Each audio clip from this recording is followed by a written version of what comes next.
Lakas loob na humarap sa News 5 ang isang alias Gina. Nananawagan kasi siya na itigil na ni Dondon Patidongan ang pangaharas nito sa kanya.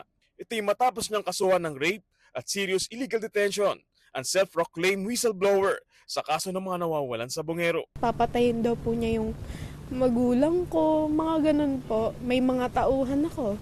Ginaganon po. Ginugulo po ako ng asawa po niya. Sinasabihan po ako ng digger. Ganun po. Kinat nga po ako sa TikTok.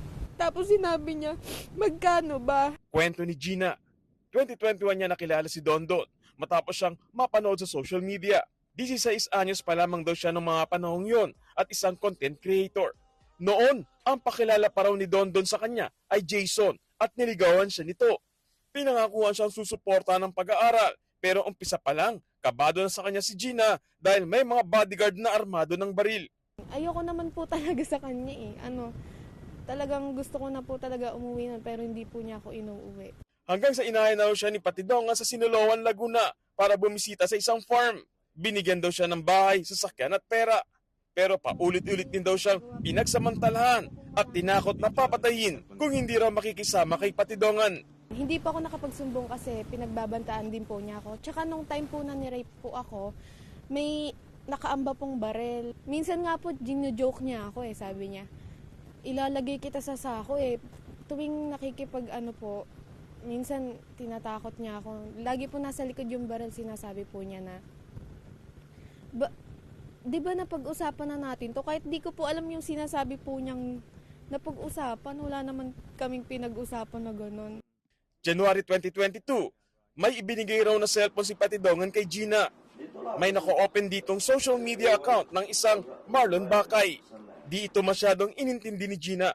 Ang sabi po niya, dun daw po yung sa nagchochope, ganon. Sabi ko, ha? Tapos hinayaan ko na po, wala naman po akong paki dun Ngayon, nalaman na lang niya na isang sabungero pala ito na kalaunan na hinawala. Kung babalikan naman nangyari noong January 2022, umalis sa Tanay Rizal si Marlon Bakay at kapatid niyang si James. Kasama rin nila sina Mark Joseph Velasco, Rondel Cristobal at Roel Gomez para magsabong sa Manila Arena. Sumunod pa raw sa kanila si John Cloud Inonog. Pero ang 5, hindi na nakauwi at tuluyan nang nawala.